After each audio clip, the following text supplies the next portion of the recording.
Hey everybody, Mountain Dew Mania here, and welcome back to Murder on the Orient Express. Oh, I have a good evil laugh.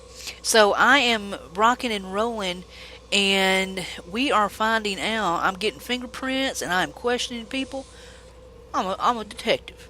Yeah, you go, Antoinette. All right. So next on the list to do, there's not a list. I'm just going up the aisle. But is the Countess and the Count. Let's see what they have to say for themselves. Uh huh. Uh huh. Oh, nobody up in here? Let's do a little luggage check. Nothing to find here. What is that? HMK. Is that right? Uh huh. Uh huh.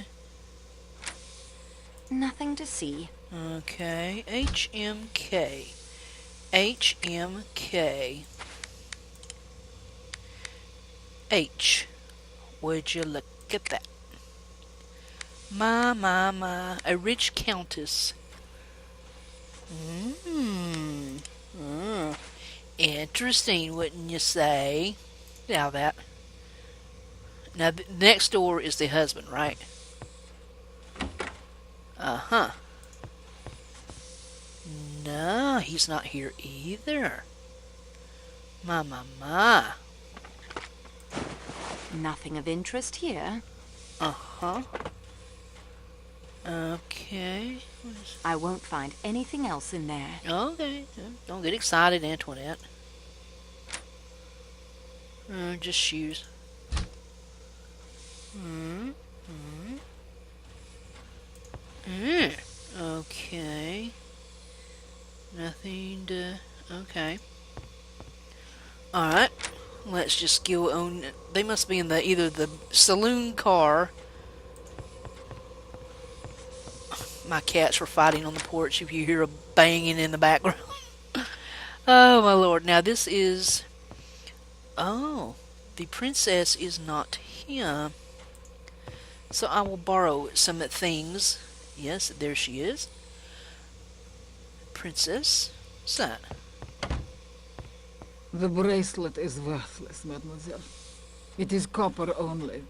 I bought it outside the train station in Istanbul. For my arthritis. Take it if you like.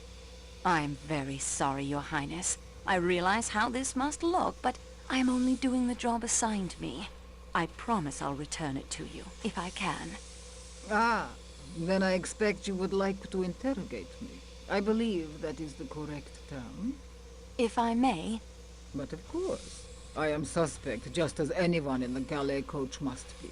I am ready for the third degree. You go, princess. I have borrowed your passport, Your Highness. I noticed that as well. I bet you Natalia did. Dragomirov, 17 Avenue Kleber, Paris. You are traveling home from Istanbul, madame? Yes, I have been staying at the Austrian embassy. My maid is with me, as you saw in the marketplace. Uh-huh. Could you give me a brief account of your movements last evening? Nothing could be simpler. After dinner, Schmidt, my maid, read to me. We were interrupted by the train stopping to avoid the avalanche. Uh-huh. Then she read aloud to me some more, till quite late. Uh-huh. Can you give me an idea of the time? If I were to guess, I would say it was 1:30. Has your maid been with you long? 15 years. Do you consider her trustworthy? Absolutely. Her people come from an estate of my late husband's in Germany. Forgive the personal nature of this question, madame, but what is the color of your dressing gown? My dressing gown. It is of blue satin. I regret to tell you that I must take your fingerprints. Dear me. With typewriting ribbon? Have you something I may clean my hands with afterwards? I have some paper napkins. Thank you, mademoiselle. Those should suit admirably. Okay. See, now I feel kind of bad taking her fingerprints. I mean, gosh, she's this poor little lady old lady princess. You have been in America, I presume, madame. Many times. Well, at least she admits she's been there. Were you acquainted with a family by the name of Armstrong? You speak of friends of mine, mademoiselle. Sonia Armstrong was my goddaughter. I was on terms of friendship with her mother, Linda Arden, one of the greatest tragic actresses in the world. As Lady Macbeth, Really? as Nora in A Doll's House, there was no one to touch her. I was not only an admirer of her art, I was a personal friend. My. Is Linda Arden dead? No, she is alive. Ah, 'tis a sort of life. She lives in complete retirement. Her health is very delicate. She must lie on a sofa most of the time. Really? Mrs. Armstrong had a sister, did she not? Yes, much younger than Mrs. Armstrong. And she is alive? Certainly. Where is she? I must ask the reason of these questions. What have they to do with the murder on this train? Uh-huh. The dead man was responsible for the kidnapping and death of Mrs. Armstrong's child. Ah.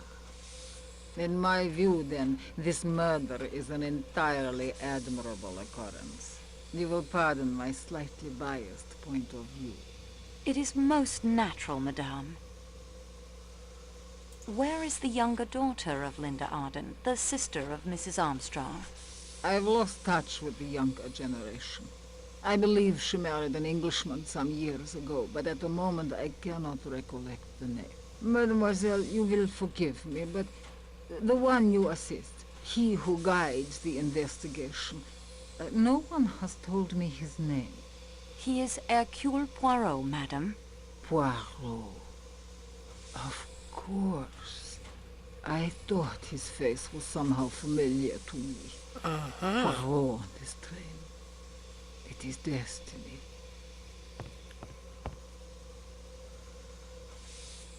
Really? Wow. I've already searched it thoroughly. Cassetti? That monster? On this very train? And Poirot as well? Oh, we are but puppets of destiny. Okay. Wow. Here I've been trying to get all these little clues about people who keep hinting that they've never been to America and then finding that they have. And here is the princess who actually knew the Armstrong family, was friends. My. And, I mean, she didn't freak out when she found out who Perot was, but, wow. Okay, here, now this is Mr. Hardman, I think. Cyrus Hardman, okay. I've already searched it thoroughly. Have you now? Make sure there's nothing to get, okay.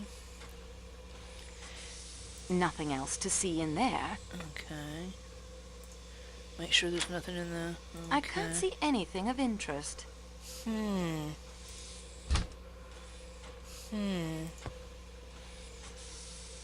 Nothing, okay. My. Okay. Wow. I'm still stunned over the princess. Man.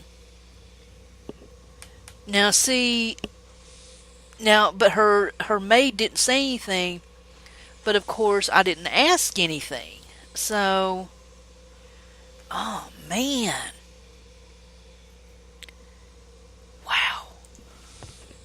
I found this button from your tunic in the American lady's compartment. Yeah, what about it? No button, mademoiselle. There must be some mistake. Then perhaps it was dropped by the man she said was in her room.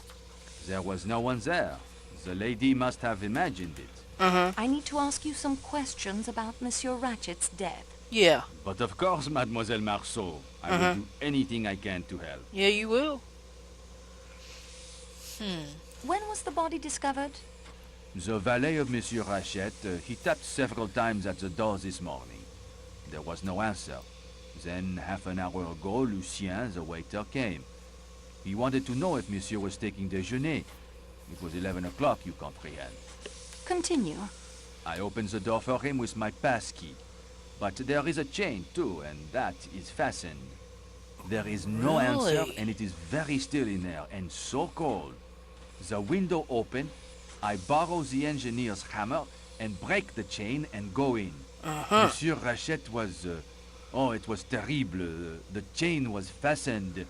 It must have been suicide? Yeah, he stabbed I'm himself sorry, 30 Michelle. times. A person does not commit suicide by stabbing himself 12 times. God, idiot. No. I suppose not. You think not? Idiot. Did anyone call for you last night after we spoke? Yes, I made up the bed of the young American gentleman, Mr. Rachet's secretary. At what time? It must have been about a half hour later. 1:45. About that, yes. The English colonel from number 15 was with him. The colonel went back to his own compartment as I prepared the American gentleman's bed. Okay, that jives. Did you see anyone moving about last night after we spoke? The English colonel returned to his compartment. No one after that. Did you leave the car at any time last night after Belgrade? Well, I did go back to talk to Matteo, the attendant in the Athens-Paris car. When was that? Not long after 1. How long were you gone? A few minutes only. One of my bells rang. You remember, it was the American lady. She had rung several times. Okay. I would like to take your fingerprints. Of course, mademoiselle. Okay, jiving. This will mean so much trouble for the express. There is nothing more I can tell you. Oh, I bet there's a lot more you can tell me. Okay, let me make sure. Did I miss somebody? Princess. Oh, was he? Did I get him? Ah, I knew I missed somebody. Colonel Arbuthnot, I do not believe we've been properly introduced. I expect the formalities must be winked at in a case like this, mademoiselle. The attendant told me you are acting on the Frog Detective's behalf. Oh, good lord. I am the Frog, monsieur. Hercule Poirot is Belgian. Apologies, no offense meant. Your accent's a bit of mid-channel, difficult to pick up. Well, you know, you're mid-channel, buddy. May I have your passport, please? Of course. Colonel Francis Gordon Arbuthnot, the Mews, Cheltenham, Royal Northumberland Fusiliers, currently stationed in India. Yes, on leave.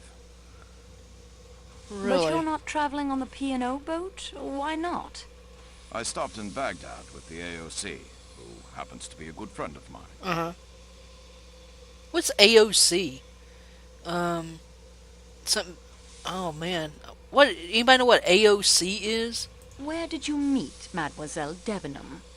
Miss Debenham, what in Baghdad, if you must know. I must and know. your opinion of her? You can take it from me, she's all right. A puka sahib. Really? What's that? Can you give me an account of your movements last night? Yes, I think I can. After dinner, I had a drink in the salon car with young McQueen, the dead man's secretary. Surprisingly knowledgeable about world affairs for an American, even if he had got hold of some tomfool ideas about India. My God, We is adjourned everybody? to his compartment, let me see, around 2100, 9 p.m. Yes, you I saw know. us in the Belgrade Station courtyard. We stepped out for a bit of fresh air, but with the weather turning foul, that wasn't on. I will take your fingerprints now. Will you, by Jove? Well, get on with it then. Yeah, I will. By Jove. By jerk. What do you and Monsieur McQueen smoke? McQueen doesn't, now that I think of it. A pipe's my weapon of choice. Really? What happened after Belgrade? Around 2200, that's 10 p.m. I know. Ratchet's valet came to fetch him for his employer. He went off for a while. And what did you do after Monsieur McQueen left you? Well, I went back to the salon car for a nightcap, didn't I? I was heading to my compartment when I ran into McQueen. Went off back to his room again to continue the natter. Put Natter, him is straight that on just India. chat? Learned a bit about the American stock market. Bloody fool's game, if you ask me. Oh, pardon that is to say, my language. Do not concern yourself. There, you see? Now I can hear the accent. It comes and goes. Shut up, you don't know me, dude. What time did your discussion of world affairs end?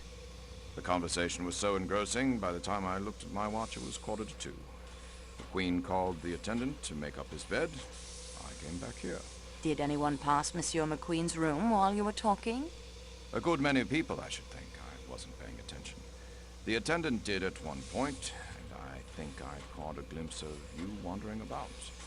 Let us say during the last hour of your conversation. Really, I can't. Colonel, you have the soldier's observation for detail. Yes, you do. Hang on. There was a woman, I think. Of course, you'd see the women. Jerk. Was this woman young or old? Didn't see her, wasn't looking that way. Just a rustle and a scent. A rustle and a Mademoiselle Debenham? scent. No, I'd recognize. That is to say, it wasn't. No, it was very strong. Something. Oh, would you recognize her scent? Would you there, lover boy? Can you pinpoint the time the woman passed? What were you discussing? Let's see, I was detailing the other washout. Stalin's 5-year plan was turning out. It must have been within the last half hour. More definite than that, I can't say. Have you ever been in America? Never. Don't want to go. Well, that was abrupt. Did you ever know a Colonel Armstrong? Armstrong. Armstrong. I've known 2 or 3 Armstrongs. Selby Armstrong. He was killed on the Somme.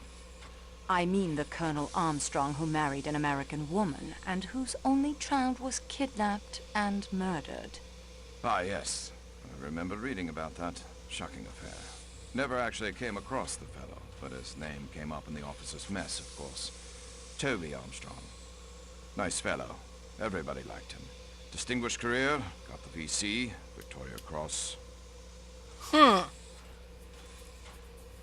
Wow, okay. For just idle chat in the mess hall, you sure know a lot about him. The man who was killed last night was the man responsible for the murder of Colonel Armstrong's child. Then in my opinion, the swine got what he deserved. Though I would have preferred to see him properly hanged, or electrocuted, or whatever it is they do over there. Trial by 12 good men and true. Sound system. Yeah, you'd think, wouldn't you? Anything you can recall from last night that strikes you as suspicious? There was one odd thing. Yes? As I got back to my compartment, I noticed that the door of the one beyond mine, number 16, well, it wasn't quite closed. The chap inside peered out in a rather furtive sort of way, then quickly pulled the door. Probably nothing in it, but you know what it is. Early hours of the morning, everything very still. The thing had a sinister look, like a detective story. Thank you, Colonel Arbuthnot. Not at all. Now, if you don't mind, I think I'll pop along to the salon car. Yeah, won't you do that? Don't let me keep you. You mean to say you intend to stay in my compartment? I do. Yes. And search through my belongings? I am. I'm sorry, but I really must. But that's... I mean, it just isn't. That's bloody irregular. Pardon my French. Yeah, so scoot along and have that drink, buddy. Rude ass thing. Nothing else to see in there. I'll go through every damn thing in here now. I see nothing remarkable. God, he was rude.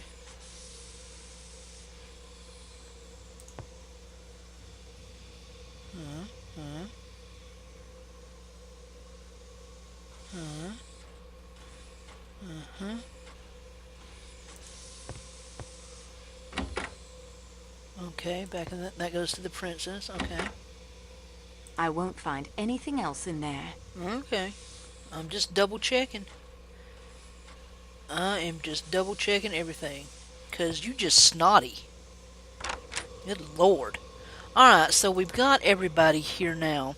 And he said that this dude opened... Let me make sure he didn't pop back in here. Okay, he did. Did I check his luggage? Damn it, I can't remember. I don't want to miss... Nothing else to see in there. Just double checking. Well, well, well. Have I talked to everybody? Oh man, I can't remember. Restaurant car. Okay, I'm at the Calais coach. I think next time we'll pop up to the salon car, make sure we get everybody there, and we'll just, because you got to stay focused and just do everything in sequence. If you don't, I'm going to get lost, I'm going to miss something. And I have a feeling that if I miss one little clue, it's going to change this whole story. So next time, guys, we'll pop into the salon car and the restaurant car and make sure that we haven't... I want to hear some more stories. And that Colonel, God, he was rude. A hateful thing. No one worrying about my accent. Damn. Alright, guys. This is Mountain Dew Mania. And I'm getting into some deep mystery here, guys. On the Orient Express, where there has been a murder. And we are closing in, I do think. So till next time, guys, I am so out of here. Later.